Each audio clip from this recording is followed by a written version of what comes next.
Welcome, everybody, to Redacted on this Tuesday. So great to see you. This is September 10th. I'm Clayton Morris. I'm Natali Morris. And on this show, we cover the stories the mainstream media largely ignores, the corporate media. And there's a lot of stories we're covering today. Remember, though, we are still covering our week-long special on 9/11 and the truth behind 9/11, honoring the victims of 9/11 by telling the truth about what happened that day, because it's been a total cover-up. And we're going to dive deep into this today. Remember, after today's live show, if you're watching us on YouTube, there's a special feature. It sometimes works, it sometimes doesn't, where it will actually redirect you to an interview that we've done with Kevin Ryan, specifically on the failure of America's air traffic system that day and air defense system, and the mystery and the cover-up surrounding that. So that will play after today's live show. Rumble doesn't have that feature, but just so you know, after today's live show, come on over and watch that stream. We're also going to publish it on Rumble simultaneously, so you should be able to catch it there as well. Yeah, and what else? Oh my God, we got a debate. Yes, debate night. We're going to be live. Well, Clayton is tonight because we just can't help ourselves. It's a high-stakes debate, you guys. Are you on tenterhooks?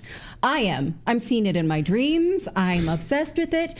We also have Matt Taibbi just posted a drinking game if you'd like to participate. So Redacted will be back to cover that at length. Right. So just to be clear, it's a part of our Redacted Plus members. So if you're a Redacted Plus member, that will be live tonight on our Redacted Plus Locals channel. Just go to redacted.inc. So we're going to be streaming live during the debate tonight. So come join us. We're going to start at, 8:30 Eastern time. That's when we'll start. The debate actually starts at 9 p.m. So come join. David's going to be there as well. We're going to hang out tonight and watch the debate live and have live reaction on our Redacted Plus community. So if you're a member, come on over there. It's going to be entertaining because so much of her public speaking is just pointing at people and laughing as if it's a constant inside joke, right, and cackling. But she hates Donald Trump so much that there's nothing to cackle at. So she just sort of nonsensically cackles. What are we all going to get from that, right? It's a disadvantage to the voters. So anyway, we're not going to talk about that anymore. Point and laugh fest. Right. Yeah, it's going to be brutal. You. Hey, Philip. I see you. That's her whole shtick. We're going to talk about that tonight. So we'll have the live debate coverage tonight at 8:30 Eastern time. Join us there. And we're also going to look at human trafficking and a huge story out of Tennessee that the mainstream media is ignoring. We're going to talk about that. Plus, Lockheed Martin. Right. Taxpayers have spent $37 million to pay Lockheed Martin to survey us. There's a weapon of mass surveillance. They say it is to, what is it for? It's to weed out deepfakes. That's what it's for. We're a little worried about what they'll actually use it for. Plus, Victoria Nuland, Death Eater, has admitted that they did sabotage peace deal in Ukraine. And we're going to talk about all the blood that is on the hands of all of the neocons that are currently at play in the war in Ukraine. All right. So we've got a lot of news to get to. And then we're also going to deep dive the 9/11 Commission report and what all of the lies are in there today. So we've got a busy September 10th for you. We're going to get to all of that. But first, we want to tell you about our friends over at HelloFresh, because boy, does this help our family. We have 3 athletes in our house. We work full time. The kids are in school full time. We don't have time to be creative when it comes to meal planning, and we don't have a ton of time to shop as well. That's why we use HelloFresh in our family, because you get farm fresh, pre-portioned ingredients and seasonal recipes delivered right to your doorstep, so you can skip the grocery store and count on HelloFresh to make home cooking fun and affordable. And in our family, we have several favorites now, things that maybe the kids don't like as much. We can weed out and say, well, we may not want that one again. So we get to try new things. And my daughter, after a long cross-country practice, came home and said, I'm just so happy to have this proper meal of food. And I cooked it, and that made me happy. Clayton's night to prepare the HelloFresh, and yeah, it was heartwarming. Also, it was nutritious, and and we are really committed to eating dinner as a family every night. And so sometimes we eat at 4. Because we have to. That's what we have to do. And so HelloFresh just makes that so much easier. So you can try it yourself, and you can get free breakfast for life if you go to HelloFresh.com/free redacted. That's 1 free breakfast item per box while the subscription is active. That's free breakfast for life by going to HelloFresh.com/free redacted. Well, America is the largest human and child trafficking organization in the world, and the reason it's today's top story is because everyone else ignores this story. And I really want to make sure that Redacted is a place that never, ever forgets that this is one of the biggest stains in American history and needs to be addressed. It is verifiable and well documented that America is the largest child trafficking organization in the world. We've documented this countless times here on the show, while the corporate media totally ignores it and covers up this story. Not only ignores it, but they suppress this story. When we cover it here on YouTube, it gets suppressed. So hopefully Rumble pushes it out. We've got to get more attention on this story as these children are being trafficked and humans are being trafficked, even adults in America. But now this investigation has taken an even darker turn, with federal officers raiding local police departments and state police raiding local police departments who've uncovered major pieces of the human trafficking story. Are they trying to silence investigators who are hot on their trail? It's hard not to see it any other way. So what exactly happened? Well, last week, the Tennessee Bureau of Investigations, TBI, raided both the Millersville Police Department precinct and the personal residence of its Assistant Chief of Police, Sean Taylor. There he is. That's Sean Taylor, according to Taylor himself. And now it's been confirmed. These files reportedly contained evidence of fraudulent mortgages, human trafficking, election fraud, drug trafficking operations involving members of the United States Congress, attorneys general, and law enforcement officials. And he said these compromised individuals had connections to BRICS nations. BRICS, of course, started out Brazil, Russia, India, China, South Africa. Particularly China, though, which seems tied directly to these fraudulent mortgages and land purchases, helping China buy up buildings and land in the United States. We don't know the full details of it. Hopefully we will soon. So they raided Sean Taylor's home and the police department. He released this video, which has now gone viral. He says the TBI, the Tennessee Bureau of Investigation, seized evidence regarding corruption that they had locally tied to corruption nationally. They knew local officials in Tennessee had tied to national corruption. They took our files, he says, and they are unable to complete these cases. Wait. So what you're saying is that this guy was investigating bad stuff. He was not doing bad stuff. Right. And they took his investigation. Okay, sorry. Right, and as you'll see, of course, they're trying to then paint him as part of the corruption himself, right, or the police department as part of this. So this is very convenient. Anyway, here's Sean Taylor. Listen to him in his own words, and you be the judge. Hello, everyone. I'm Assistant Chief Sean Taylor with the Millersville Police Department in Middle Tennessee. Many of you may have seen my video last week regarding the Tennessee Bureau of Investigation raiding our police department and my personal residence. They came and they seized evidence regarding corruption that we had locally that tied into corruption nationally, and they took all of our files so that we are unable to complete these cases. The cases that we've been working on affect every American. They affect us in the mortgages, fraudulent mortgages, human trafficking, narcotics trafficking, and many other crimes. We have crisscrossed the United States talking to state attorney generals, senators, congresspeople, and numerous law enforcement officials throughout the United States.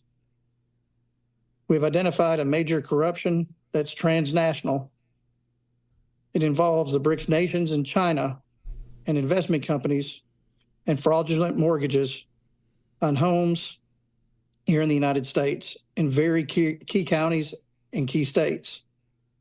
It goes into the election integrity and fraud, and it's creating a geopolitical shift within our political system. This is a multifaceted attack from a foreign adversary who is paying off our local municipal, county, state, and federal politicians to keep from coming to light. We are moving forward with this case in other states and other arenas, even though they have taken our files and our information. This is very important to us. When I say us, I mean we the people. It's time that we the people come together.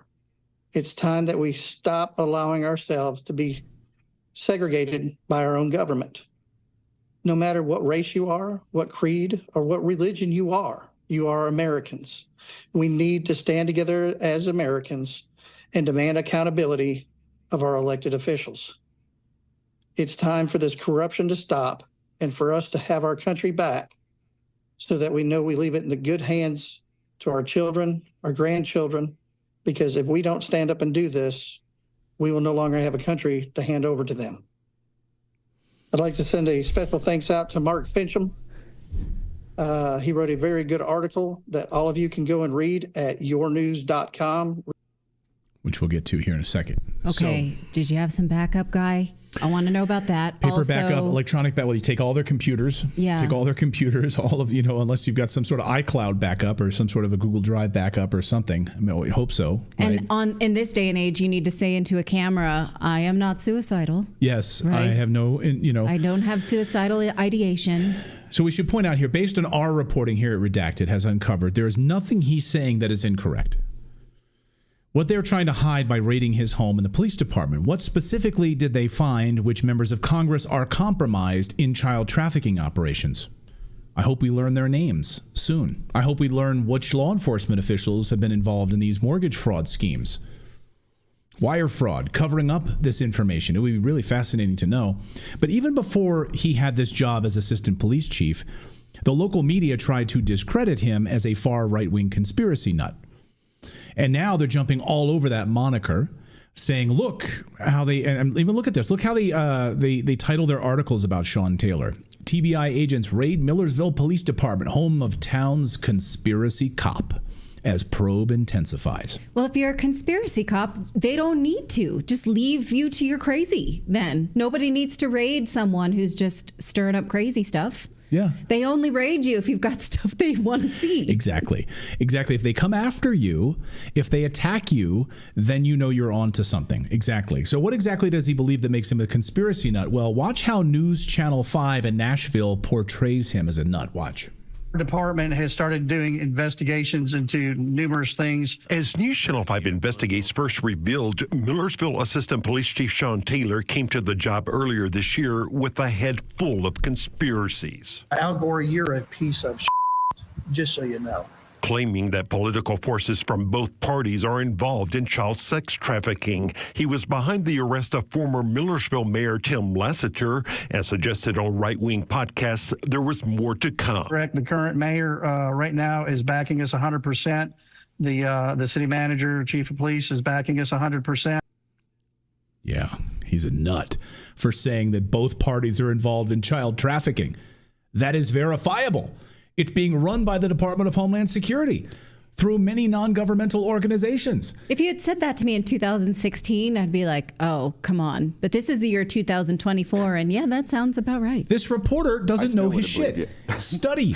Pick up a book. Study it. I mean, how many interviews have we had with J.J. Carroll here on the show, friend of the show? He and Ryan Mata, of course, putting together a massive documentary on treason, on the child trafficking in this country. And again, over 500,000 children being, sexually trafficked in this country.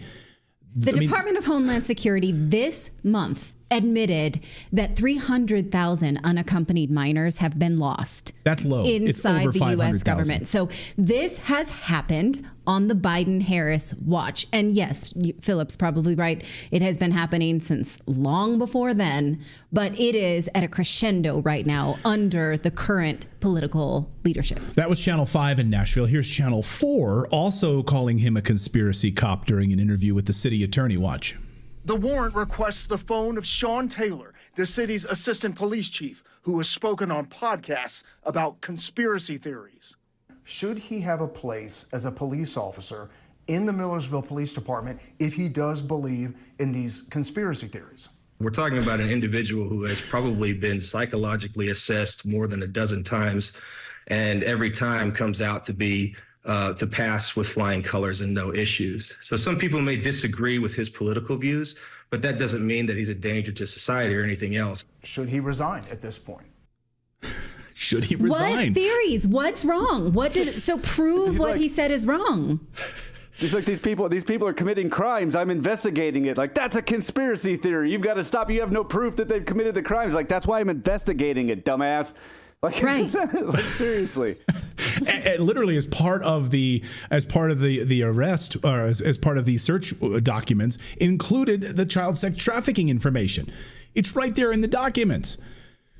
Yeah, no, these politicians got their hands. They're totally clean. They're not involved in this at all. Is code for we don't want to hear this or report on it. Or we're too ignorant to actually look into it. If these two reporters from these two different news stations, who are, of course, they're all part of a corporate media conglomerate, if they actually took time and investigated this, went to the border or interviewed individuals who are literally responsible for handing off children across this country, over 500,000 of these children sexually trafficked, get your head out of your asses. Local media, you are hacks. You are total hacks. Anyway, so they're calling this a conspiracy. Everything they're claiming is a conspiracy we've covered here on the show, in fact, has all been proven as testimony in front of the United States Senate. So you can kiss my ass.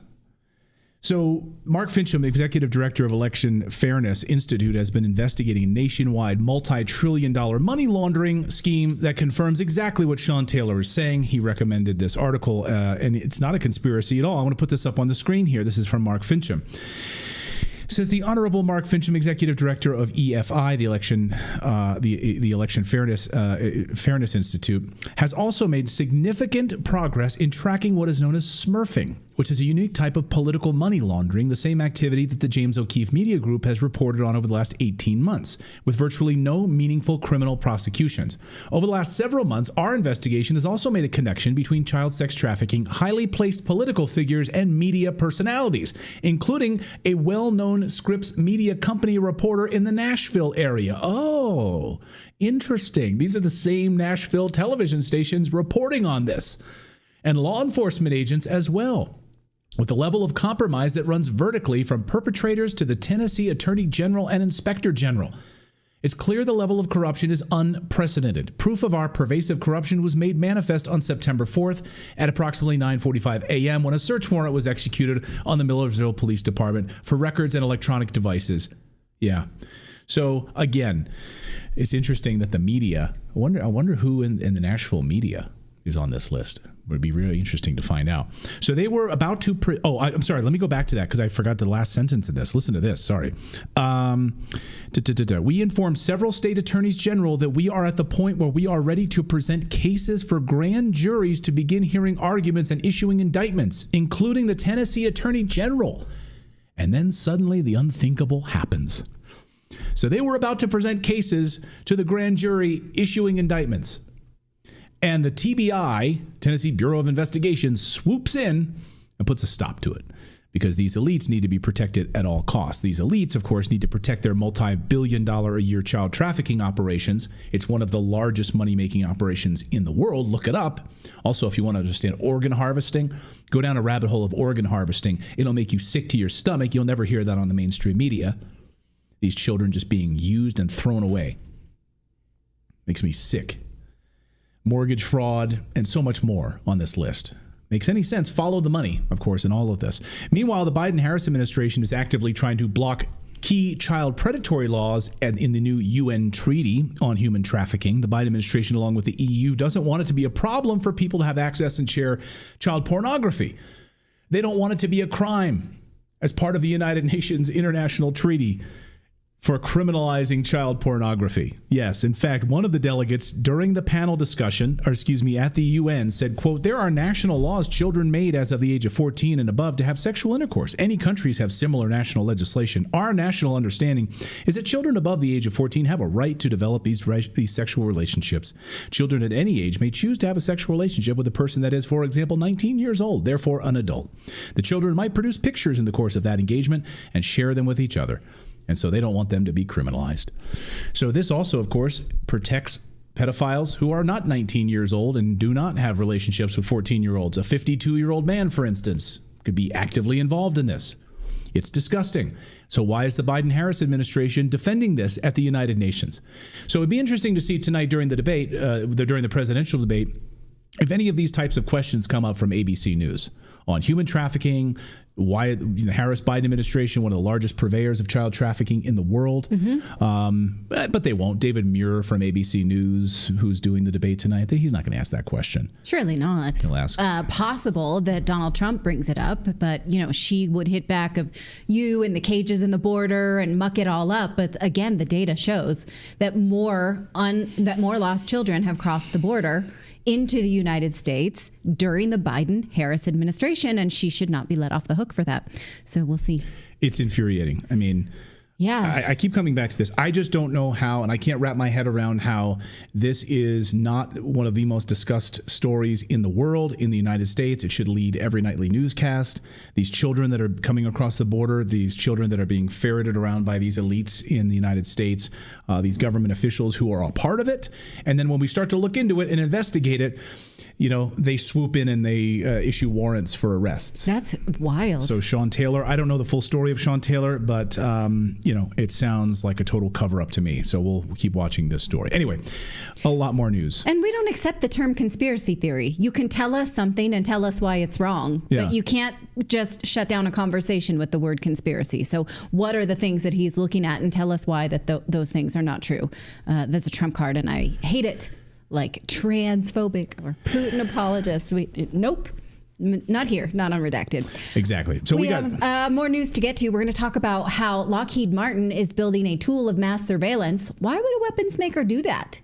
Why don't you come up with some ideas on why you think they might do that, and we'll talk about it. Also, the U.S. now admits that they sabotage peace in Ukraine. We knew that, but now we know it, and there's blood on the hands of the U.S. State Department. And that's why we added an extra B to the word sabotage, because it's so much sabotage.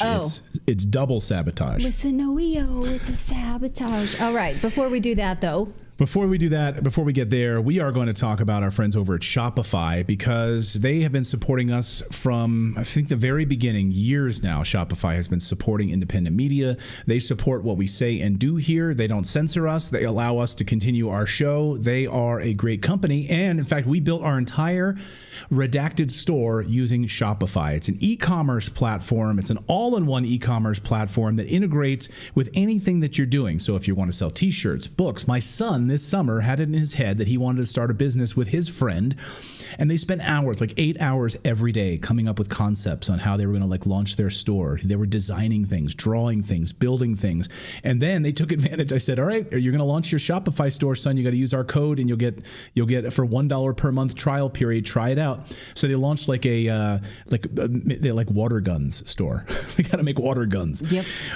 Anyway, and they did it on Shopify, and you can try it too if you want to launch something. You have an idea for some kind of craft that you've been making. Maybe that's a pet food item that you've been, in your home, whatever it is, whether it's a digital good, you want to become an entrepreneur, or you just want to make your website better overall. That's where Shopify comes in. So just go to shopify.com/redacted, $1 per month trial period, and give it a try. Upgrade your business, get the same checkout, that your favorite, business uses. Like, if you're, McDonald's or some other business that you love going to. Maybe you shop on some sort of a website on a regular basis and you love the checkout process. You can get that same experience using Shopify. And same with our Redacted store. redactedstore.com. But anyway, check them out. Go to shopify.com/redacted. Sign up for your $1 per month trial period. Shopify.com/redacted. Well, Lockheed Martin is working on a tool to detect and defeat disinformation. It is essentially a tool of mass surveillance. They're not going to use it on you, they say. Don't worry about that, right? No. What do you think they're going to use this for? Let's take a look. This came at a cost of $37.2 million. It was from a grant from the U.S. government. So you paid for this. You paid for them to spy on you. So why would a weapons maker want this algorithm tool? The idea makes me a little nervous. What about you? The tool is called Semaphore, and it is ready to be deployed. It already has been developed. We're going to watch the whole video. It's about 1.5 minutes long of how they tell us what it is and why they need it. So watch. Seeing is not believing, especially in the age of artificial intelligence. The technology itself is neutral. The possibilities are endless and a little frightening. When you think about the catastrophic potential to public trust from deepfake attacks, a viral fake picture followed by a real dip in the markets Monday. There is another front on this war tonight, disinformation. AI being used as a propaganda tool. We are way past the point of no return on this. We're not going to get rid of it. It's not possible. Everybody's like, we need to get a handle on this problem. We need to do something, but nobody knows what to do. Our research investments in countering deepfakes have seeded an opportunity space that is timely, necessary, and poised to grow. With the help of industry and academia around the world, the Semantic Forensics program developed hundreds of analytics and methods to help organizations and individuals protect themselves against the threats of manipulated media. Their work has systematically driven down developmental risks and has paved the way for a new era of defenses against this mounting threat. Now, we're calling on the broader community to take what we've started and bolster the ecosystem needed to defend authenticity in a digital world. Okay, so the broader community, that means you, they want you to submit to everything being scanned because they say we can't distinguish between deep fakes and real videos. So they're going to scan for us. Well, what will they scan? Everything. News, the internet, entertainment media, text, audio, images, video. That's what's being called large-scale automated disinformation attacks are supposed to be detected and then labeled as false by this tool. Now, this was developed by DARPA, the U.S. Defense Department of Advanced Research Projects Agency. The prototype is already in the works, and it costs taxpayers $37.2 million to be used abroad, of course, to protect you because you don't know any better. You might see something and believe something they don't want you to believe. So they need to tell you what to believe and what not. But of course, we know that this will be a dragnet of what we post to, not just deep fakes and misinformation. Plus, this goes without saying, but I'm going to say it anyway. The U.S. government has a crap track record on disinformation. Can you think of a time when they warned us about disinformation and that actually served to protect us? No.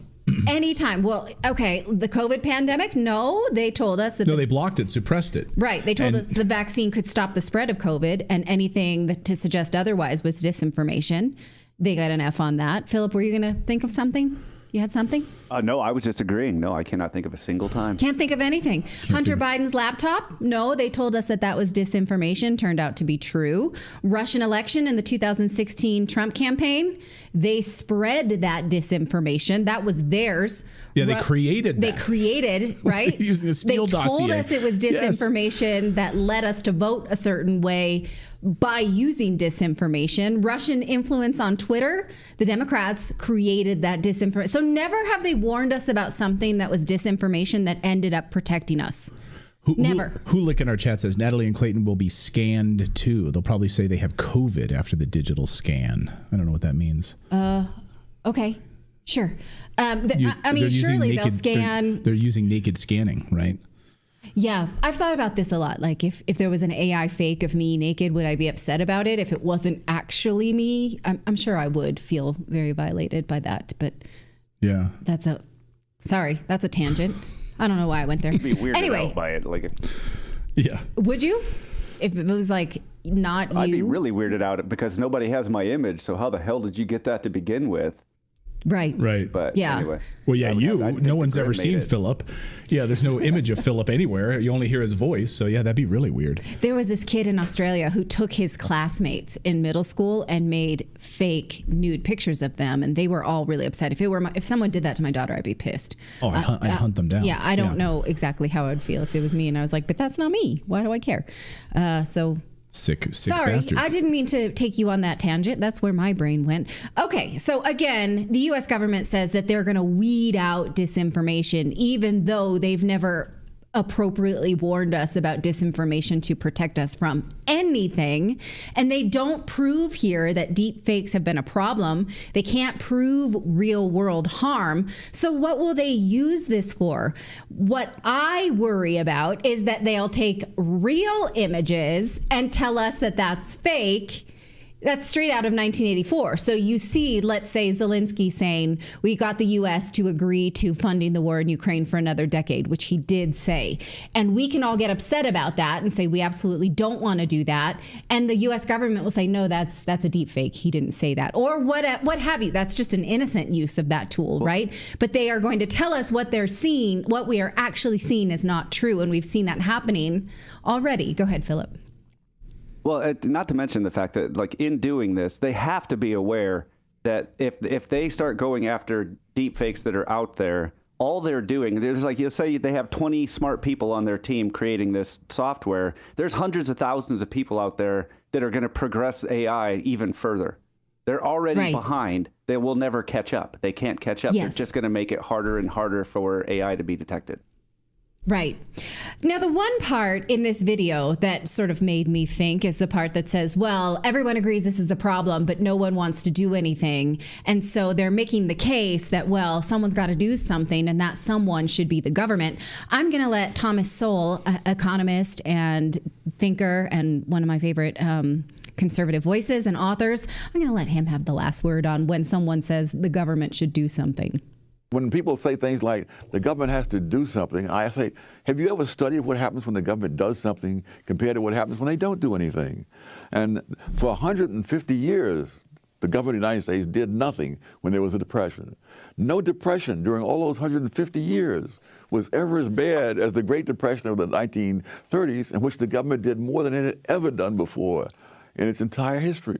The stock market crash occurred in October 1929. Right.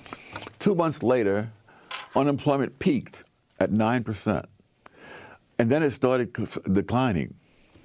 And by June of 1930, it was down to 6.3%. That was when the first government intervention took place. And within 6 months, it was in double digits. And it stayed in double digits for the entire decade of the 1930s. Okay, so even if we were to collectively agree that someone has to do something about deepfakes, I know who I do not want to do something, and that's the U.S. intelligence community. So let me know what you think of this tool of mass surveillance that we paid for. We have more news to get to. We're going to talk about sabotaging peace agreements in Ukraine as people continue to die there. We're going to talk about the 9/11 Commission report and all of the lies therein. So it's a busy show, busy week. But first, someone in the chat said, Peter Johnson says, reporting uncritically lurid tales of missing children is garbage journalism. Okay, just put that out there, Peter. Thank you for that. So, okay. Yeah, so I'll tell you where that report comes from. Just give me a minute then, because that came from a recent, where was that? 300,000 missing children, unaccompanied minors. Yes, it was presented in front of the United States Senate. Yes. Yeah, I can't find the source now. It was from inside DHS. Yes, whistleblowers inside the Department of Homeland Security, and eyewitnesses, and specifically people who were responsible for taking these children under the Department of Homeland Security. How's that? I'm sorry. To me, it's one of the most important stories in America right now, and to not care how high this goes and to which government departments are facilitating this, which NGOs are making billions of dollars off of this, whether it's the Catholic Charities or others. To me, that's treason. Okay, I'm just going to turn my laptop around and show you that this comes from the Department of Homeland Security. You can look up this report for yourself, dated August 19th, 2024, called Management Alert, ICE Cannot Monitor All Unaccompanied Migrant Children. And it talks about how they are sexually abused, killed, lost, and that law enforcement can do nothing about it. So I'm giving you a middle finger for saying that is, what did they call it? Unsubstantiated? Yeah. Okay, middle finger to you for that comment. But hey, we welcome all people. You know, if you're a fan of child trafficking, Peter, you're totally welcome to join us here. No, we don't. Actually, no, we don't. Actually, no. I like more coverage of these individuals. So if Peter's a big fan of this kind of stuff, then great. Then hey, hopefully people are watching. Okay, we've got more news here on the show that infuriates me. We need a middle finger emoji or like we need something a big that middle we put finger on emoji. the screen. Yeah. We'll work on that. Like, just that imagine. comment, I think what you just did was better. You gave the receipts. Yes. I don't know. Anyway, okay, we got more news to get to here. Yes. But first, we want to tell you about our friends over at 5G Free. Now, yesterday we talked all about the World Health Organization saying, oh, nothing to see here. 5G is fine. Cell phones don't cause cancer. There's no problems at all. Go ahead and start using all those things. There was over 5,000 different studies. They chose, 67 to look at in the 60s, and they left out all of these other studies about it. Oh, that's okay. But I want to talk about the things that people are afraid to say out loud. Who's in control of America's nukes? It's not Biden. Meanwhile, we have Russian ships off the coast of Florida, full-blown wars in Ukraine and Israel. And every prepper needs to have a radiogardase. It's the only FDA-approved drug to treat radioactive fallout. The feds have it until now. That's why we partnered with 5G Free, the only company in the world that has a supply of radiogardase and the ability to prescribe it prophylactically. And get their radiation emergency kit with radiogardase, potassium iodide, Zofran, and Geiger counter. There's simply no other tool in your arsenal to protect yourself against radioactive threat. So go to 5gfree.com/redacted. Use the code redacted to save 10%. I have a radiation kit. We have one here in our house, and you should too. That's 5gfree.com/redacted, and use the code redacted. We should always be curious about how, when these big companies or the World Health Organization tells us nothing to see here, don't worry about anything. And the FDA, by the way, and the United States government has the largest stockpile of it, and they won't let other people get a hold of it. It took the team at Rumble months to get access to radiogardase. And now they partner with 5G Free to be able to bring that to us. So anyway, go check it out right now. 5gfree.com/redacted. Have one, keep one in your house for hopefully not a radioactive rainy day, but 10% off at checkout with the code redacted. Well, the U.S. sabotaged peace in Ukraine, could have saved hundreds of thousands of lives, and chose not to. This was the admission of former U.S. State Department official and Death Eater Victoria Nuland. She admitted this week that the U.S. and the U.K. discouraged Ukraine from signing a peace deal with Russia in 2022. She says that Ukraine asked for their advice late in the game. I don't believe that for one hot second. And the U.S. was just helping them out, and they found that the contract was not favorable for Ukraine, and so they talked him out of it. Now, there is no way that her bloody hands were not involved early in the game. She gives us this late in the game bullshit, so watch how she explains this. The moment that made you a star of Russian propaganda. First of all, there were sandwiches. Let's just be clear. So you started feeding the Soviet army. I was feeding the Soviet army. Somehow Putin's forgotten about that. The conspiracy organized by the Americans. You know, drunk Russian men. That sounds very okay. This is not actually the clip that I thought it was. I apologize. So we will put that in later. This is the wrong clip, and I that's probably my fault, and I didn't check it, so I apologize. But what she says in this podcast is that they identified deep in the contract a stipulation that showed that Ukraine could not keep weapons, but Russia could, and that Russia would not withdraw from the regions that it currently occupies. And so they talked Ukraine out of this, but Ukraine was otherwise going to sign this peace agreement, which would have precluded hundreds of thousands of deaths. She's saying that Ukraine could not otherwise understand what they were about to sign because, thank goodness for the U.S., Ukraine is too stupid, basically, is what she's saying. We signed document. We don't know what it says. We need good Americans. Come in presumably, and help us. I don't know the language that those documents were in, but thank goodness for the U.S., we saved them from peace. Yeah, we saved them from living these innocent Ukrainian men. Now, They Nuland almost got out of our pocket. Right. They almost lived.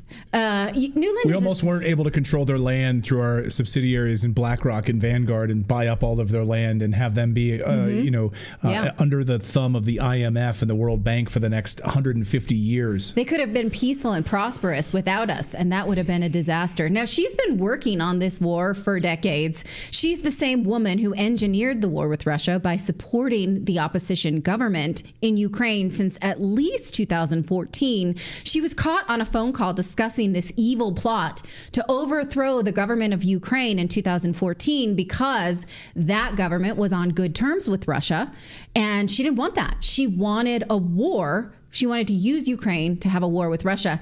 Her and the U.S. ambassador to Ukraine at the time, Jeffrey Pyatt, were on a leaked phone call discussing this evil plot. And she said, F the EU, because she knew the EU wouldn't exactly want a war between Ukraine and Russia. Listen. Great, I think, to help glue this thing and have the UN help glue it. And, the EU. But that is exactly what reportedly happened between US Assistant Secretary of State Victoria Nuland and US Ambassador to Ukraine Jeffrey Pyatt. The exchange has since surfaced online, including the crude swipe at the European Union. The audio clip of a woman and man, said to be Nuland and Pyatt, hears them discussing strategies to work with the three main opposition figures. I don't think Cleach should go into the government. I don't think it's necessary. I don't think it's a good idea. In terms of him not going into the government, just let him sort of stay out and do his political homework and stuff. I'm just thinking in terms of sort of the process moving ahead, we want to keep the moderate Democrats together. The problem is going to be Tony Book and his guys. And, I'm sure that's part of what Yanukovych is calculating on all of this. I think Yats is the guy who's got the economic experience, the governing experience. She goes on for a lot more politics from there. What they are discussing is overthrowing the Ukrainian president Yanukovych, which happened, so that they can install a pro-Western government in Ukraine, which happened.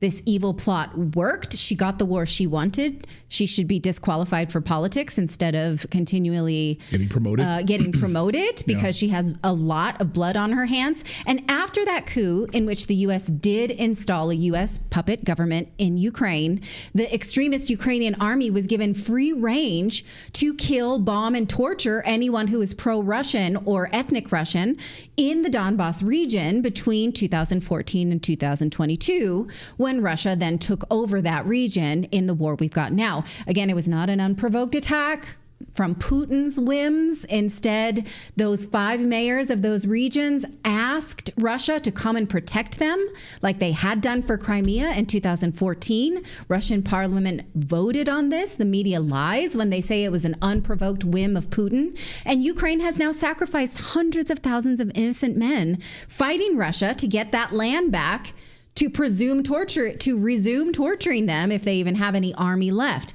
Now, early in 2022, Ukraine was about to sign this peace agreement with Russia, but the U.S. stepped in to sabotage that through the UK stooge, Boris Johnson. This has been reported over and over again. Basically, what we have here is her justifying that and saying, yes, that's true. So many officials have confirmed that. In fact, in January, this member of the Ukrainian negotiating team said they'd even popped champagne over this peace deal that never came to be. Came back with the negotiating party. Yes, completely. Yes, it was successful. We opened the champagne bottle, for this because you actually opened a bottle of champagne in this. Yes, because it was completely successful negotiations. When this. Now, think of you're the family of someone who has died since and think they almost didn't have to go to that war. It was almost a peace agreement, and just how much of a punch in the gut this is below the belt. Now, this was 2 years ago, and how many people have died since? Now, the numbers are all over the place, but we think we can be pretty sure there are between 200,000 and 350,000 innocent Ukrainian men that were thrown at this war in order to get that territory back that doesn't want them, that they have been torturing and murdering. And so why? Let's look at the state of the war, because we've been tracking this since June of 2023 when this so-called counteroffensive happened, which nothing ever came of.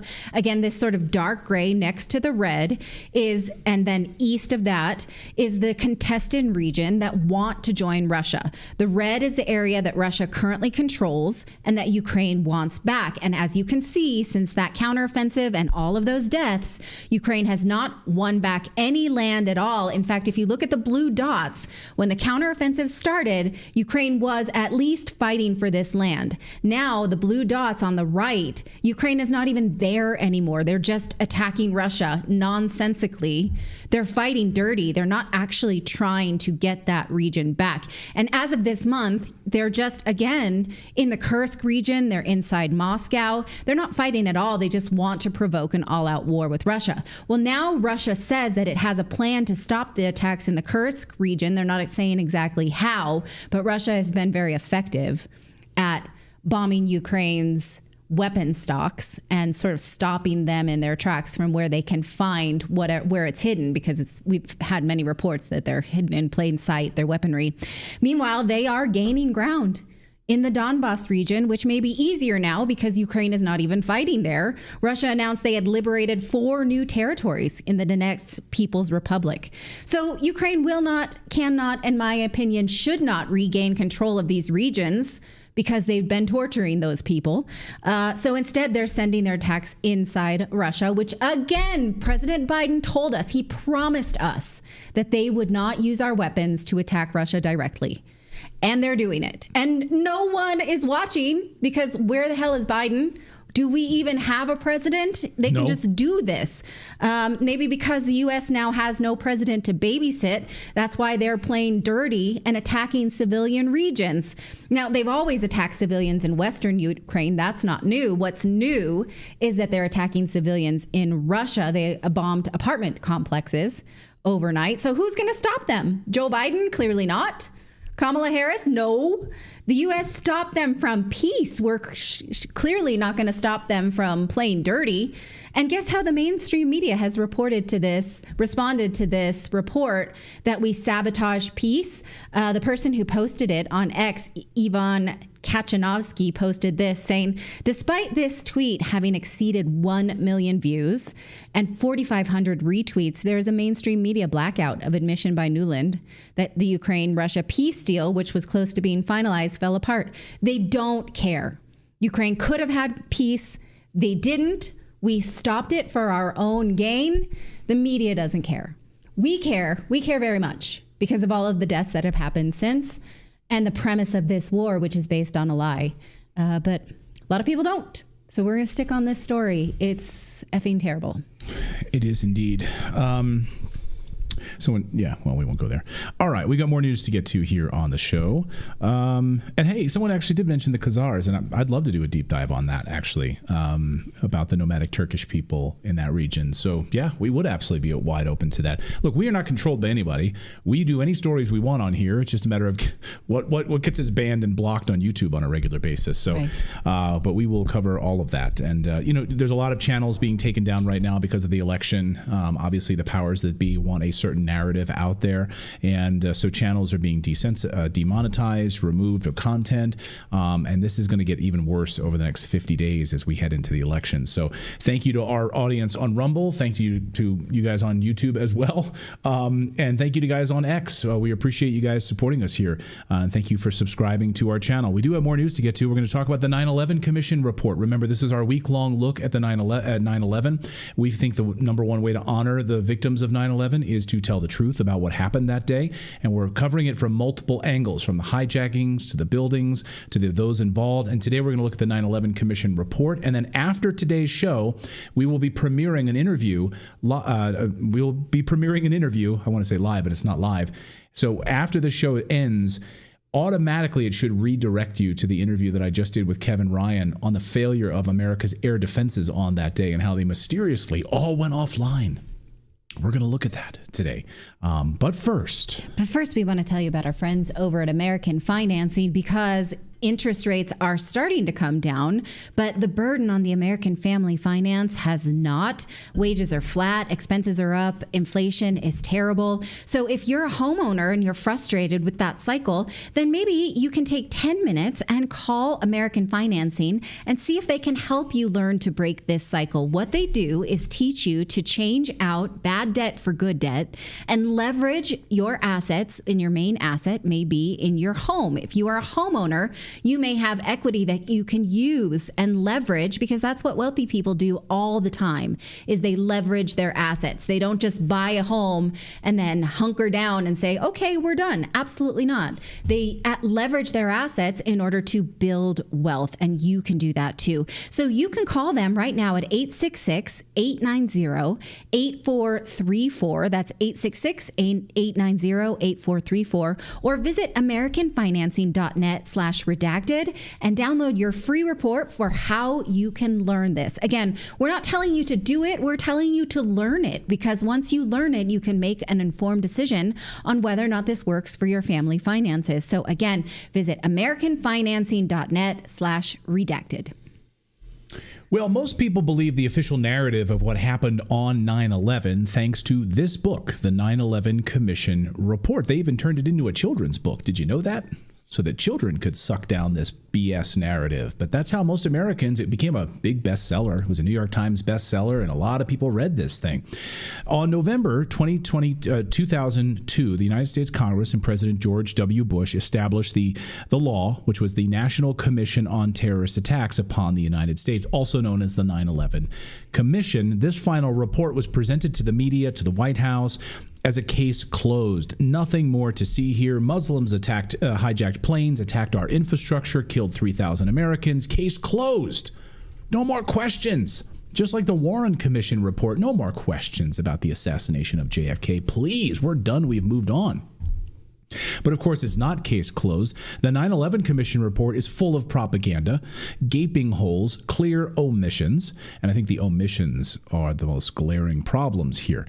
Leaving out key witnesses, bomb materials found in the dust, FBI whistleblowers who throw open wide how much of a BS sandwich this whole thing was, and much, much more. So today we're going to blow a hole in the 9/11 Commission report, show you what was left out, what was hidden by the deep state cabal that, of course, organized this massive false flag attack on America in order to drive us into a permanent war in the Middle East, push through a Patriot Act, of course, that removes our civil liberties and controls all of us. Now, I spoke to Kevin Ryan, who's one of the best 9/11 investigators in the world. He says the biggest problems with the 9/11 Commission report are the omissions and the distortions, like ignoring World Trade Center Building 7. Testimony from whistleblowers, basing the report on false torture testimony, which we know, testimony you're getting during torture is a load of garbage, right? The videos of which were completely destroyed. Why did they destroy a bunch of videos? Like, wouldn't you like to see a plane maybe not going into the Pentagon? Like, what actually went in from the gas station that they had footage of at the Pentagon? Like, I'd like to see that video. Why did the FBI destroy it? It's interesting, right? Why they leave that out of the 9/11 Commission report? Video of the incident that you destroyed? Failing to investigate crucial aspects like insider trading and hijackers showing up alive later on. Did you know that? And its claims to have found no evidence for certain central points in the 9/11 Commission report, like thermite material discovered in the dust on 9/11, by the way, at the World Trade Center. Completely ignoring Building 7 in your report. How does Building 7 collapse? I'm just going to leave that out of the report. Here's a list of some of the main concerns. Buckle up. Okay, guys, we're going to go through all of these here. Many of them documented by David Ray Griffin's list of 115 lies in the 9/11 Commission report, in addition to others that I've added from my own research and other investigators who've contributed here to Redacted. I'm contributing all of those here. And this is not a complete list. I just want to be very clear. This is just a smidge of a list that we're going to go through here. Now, let's start with Philip Zelikow. Okay, Philip Zelikow, the executive director of the commission, has been accused of having conflicts of interest due to his prior ties to the Bush administration. Of course, Zelikow had close relationships with officials involved in national security policies that were scrutinized by the commission, raising concerns about potential bias, of course. There were people who resigned from the commission, left the commission over this, but we're going to not talk about that. Insider trading. The 9/11 report ignored the massive amounts of 9/11 insider trading. Over a dozen governments initiated investigations into the 9/11 insider trading. The SEC flagged a number of people and companies, but the FBI and the 9/11 Commission report didn't bother to even question them. The suspects involved in the insider trading and simply responded that these people were not associated with Al-Qaeda. Oh, they're not associated with Al-Qaeda, but they made a lot of money off of insider trading before 9/11 happened. But they're not associated with Al-Qaeda, so we're not going to investigate them. Okay, gotcha. All right, let's talk about the omissions, because to me this is the biggest issue here. The report did not adequately explore the role of foreign governments, including Saudi Arabia, Pakistan, and Israel. In fact, the 9/11 report only mentions the word Israel 6 times in over 570 pages. And no mention of the 2 Mossad agents who were caught arrested and dancing and high-fiving one another, along with 5 other people. They were held in prison for over 70 days. Then Michael Chertoff let them out. They went back to Israel. They admitted in testimony that they were there to simply document the events. What? Okay. We're here to document the events. Okay. But they're dancing, high-fiving each other. Bye-bye. But no mention of those in the 9/11 Commission report. The omission of evidence that at least 6 of the alleged hijackers are still alive. Yes, still alive, including Walid al-Sharri, who was said to by the commission probably to have stabbed a flight attendant on Flight 11 before it crashed into the North Tower of the World Trade Center. He's still alive. What? Mm-hmm. No mention of that, though, in the 9/11 Commission report or the others. The omission of evidence about Mohammed Atta, such that it was reported, well known, that he had a fondness for alcohol. He loved pork and he loved lap dances. But that's in tension with the 9/11 Commission's report that tried to paint him as fanatically religious. It's the opposite of that, according to the reports. But they left that out of the 9/11 Commission report. Yeah, that's not in the Quran. The obfuscation of the evidence that Hani Hanjour was too poor of a pilot to have flown the airliner into the Pentagon. The guy couldn't even fly a plane. He couldn't fly a small plane, let alone a jet airliner, and do maneuvers descending at 10,000 feet per minute, maneuvers that even advanced aviation pilots couldn't pull off. But this guy, he could pull it off? No, he couldn't. The complete omission by evidence of the flight instructor and the FBI whistleblower that said he had total inability to be able to fly these aircraft. That's left out of the 9/11 Commission report. The omission of the fact that the publicly released flight manifests contain no Arab names. None of their names were on the flight manifests. That could explain why so many of them are still alive. The omission of the fact that the fire has never, before or after 9/11, caused a steel frame building to collapse. But this one did, remarkably. The omission of the fact that the thermite dust was found in the debris of the towers, pointing to the fact that these were all controlled demolitions. No mention of the thermite dust in these 9/11 report, in the 9/11 Commission report. The omission of eyewitness reports, including live reports from CNN on camera, saying there's no evidence of a plane hitting the Pentagon. There's no airplane debris at all. Actually, it was Bob Franken with an eyewitness who said it appeared that Boeing 757, the American Airlines jet, landed short of the Pentagon. Can you give us any better idea of how much of the plane actually impacted the building? You know, it might have appeared that way, but from my close-up inspection, there's no evidence of a plane having crashed anywhere near the Pentagon. The only site is the actual side of the building that's crashed in, and as I said, the only pieces left that you can see are small enough that you could pick up in your hand. There are no large tail sections, wing sections, a fuselage, nothing like that anywhere around, which would indicate that the entire plane crashed into the side of the Pentagon and then caused the side to collapse. Now, even though if you look at the pictures of the Pentagon, you see that the floors have all collapsed, that didn't happen immediately. It wasn't until almost about 45 minutes later that the structure was weakened. Yeah. So what he's just talking about there, the omission of the fact that there are photos showing the Pentagon's West Wing facade did not collapse until 30 minutes after the strike, but CNN reported 45 minutes, and that the entrance hole appears too small for a Boeing 757 to have entered it. Yeah, but that's not in the Commission's report. What about Larry Silverstein, whose comments on Building 7? Pull it! Pull it! The omission of all testimony that has been used to cast doubt on whether remains of a Boeing 57 were visible either inside or outside the Pentagon.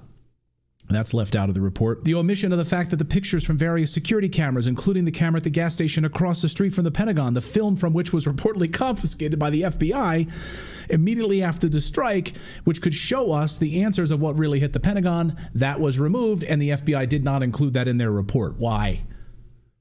Good question. The omission of Secretary of Defense Rumsfeld's reference to the missile used to damage the Pentagon. Whoops, slip of the tongue. The omission of the fact that the steel from the World Trade Center buildings was quickly removed from the crime scene and shipped overseas before it could be analyzed for evidence of explosives and any thermite dust. The omission of the fact that because Building 7 had been evacuated before it collapsed, the official reason for the rapid removal of steel, that some people might still be alive in the rubble under that steel, made no sense at all in the case. The omission of Mayor Giuliani's statement that he had received word that the World Trade Center was going to collapse. That's left out of the report. The omission of the fact that the President Bush's brother Marvin and his cousin Wirt Walker were all both principals in the company in charge of security for the World Trade Center. The omission of the fact that World Trade Building 7, which was not hit by an airplane, had small localized fire, somehow collapsed. And it occurred that FEMA admitted it could not explain. The omission of many first responders, reporters, and local police who witnessed explosions in the Twin Towers in Building 7. All of those eyewitnesses are left out of the report. The omission of the fact that given the hypothesis of the collapses were caused by fire, the South Tower, which was struck later than the North Tower and also had smaller fires, somehow collapsed first. Why is that left out of the report? And why that would have happened? The omission of the fact that the collapse of the Twin Towers, like that of Building 7, exemplified at least 10 features suggesting controlled demolitions. No mention of controlled demolitions in this report. So many more questions we could go on and on about. NORAD's response, the failure of the air defense systems on that particular day, the lack of transparency and operations around Al-Qaeda. Who funds Al-Qaeda? Who actually created Al-Qaeda? Bing, bing, bing. Do you have an answer, Natalie? Yeah. Who? It's us. Who created Al-Qaeda? We do that. Yes, the United States. Yeah. So it's very interesting that we can then put the blame on Al-Qaeda in all of this, right? And of course, the major failure to explore alternative theories about this. So they left out so much, omitted so much eyewitness testimony, not only from government whistleblowers, individuals involved in the process, all of it. And they don't offer any sort of suggestive alternative as to what could have gone on that particular day. Case closed, according to the 9/11 Commission report. We also fund Al-Qaeda spinoffs. We like those too. We love Al-Qaeda like spinoffs. Game of Thrones spinoffs. We like Al-Nusra. We like Hamas. Yeah. We like all of them. We fund all of them. We fund all of those terrorists. We do that. Yeah, and then we claim that let's talk about it. Israel and the United States created Hamas, right? So we actively armed them and funded them. Yeah. So same with Al-Nusra to get a war in Syria that we want so badly. As the Wizard of Oz says, you need a good enemy, right, to carry out these forever wars. So the 9/11 Commission report should be kept in everyone's bathroom and used as toilet paper. We're going to continue our coverage of the 9/11 and all of the stories that have been covered up for many, many years. Coming up here in just a moment, we are going to interview Kevin Ryan. So this is part of our continuing coverage. And what we're going to do is we're going to end the show in just a moment here on Redacted. And when we end the show, if you're watching us on YouTube, there's a function that it should redirect you to our live premiere, our interview with Kevin Ryan about the failure of the air defenses on that day. If you're watching us on Rumble, we will also launch the video there simultaneously, so you should be able to go to our channel and watch it there. And I'm not sure exactly how it's going to play it on X as well, so we should have it there. So I don't know how that works with X. It's a new, they're embracing video over there on X as much as they can. So anyway, thank you guys so much for subscribing. I should mention tonight we will have live coverage of the debate for our Redacted Plus members. So if you are a Redacted Plus member, you can join us by coming to redacted.inc, and for the price of a cup of coffee once a month, you can support independent journalism. And you can join us in our locals community tonight. We're going to kick back and watch the debate live. So hopefully hundreds of you will join us and enjoy the presidential... You make it sound like it's going to be relaxing. I doubt that will be the case. It'll be a lot of fun. It's going to be very interesting to see what kind of questions are asked by the ABC News anchors. None of these are adjectives that I would describe for, Get your popcorn. for this event. Get your Fun popcorn. Get a bag of chips. Relaxing. Yeah. Get your cocktail of choice. Yeah. All right. You can provide us some alternative adjectives that you might use to describe, but we'll break it down. Also, if you're not a Redacted member, we'll break it down throughout the week as well. Thank you so much for joining us. Yeah? Yeah, so stay right here, right now, because if you're watching us on YouTube, it should redirect you right now to our interview with Kevin Ryan, expert on the failure of the air defense systems and all of that on 9/11. So please watch that. That's how we're honoring the victims, by telling the truth of what happened that day. Thank you, guys. And we'll see you guys tomorrow or tonight on our live stream for the debate. Good night, everyone.